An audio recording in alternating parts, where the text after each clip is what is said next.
Hey everyone, welcome back. In this tutorial, I'll go over 5 Pipedrive mistakes beginners make in 2026. First, not setting up custom fields.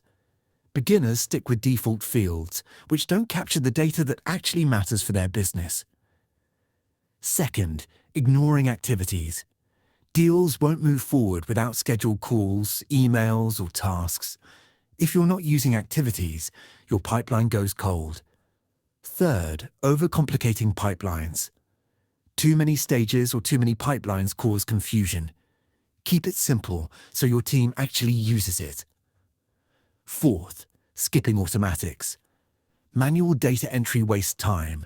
Set up email sync, workflows, and smart data to save hours every week. And fifth, not using reports. Without tracking what's working, you're just guessing. Use Pipedrive's reports to spot bottlenecks and double down on what works. Avoid these 5 mistakes, and you'll be way ahead of most beginners. Like and subscribe for more quick tutorials.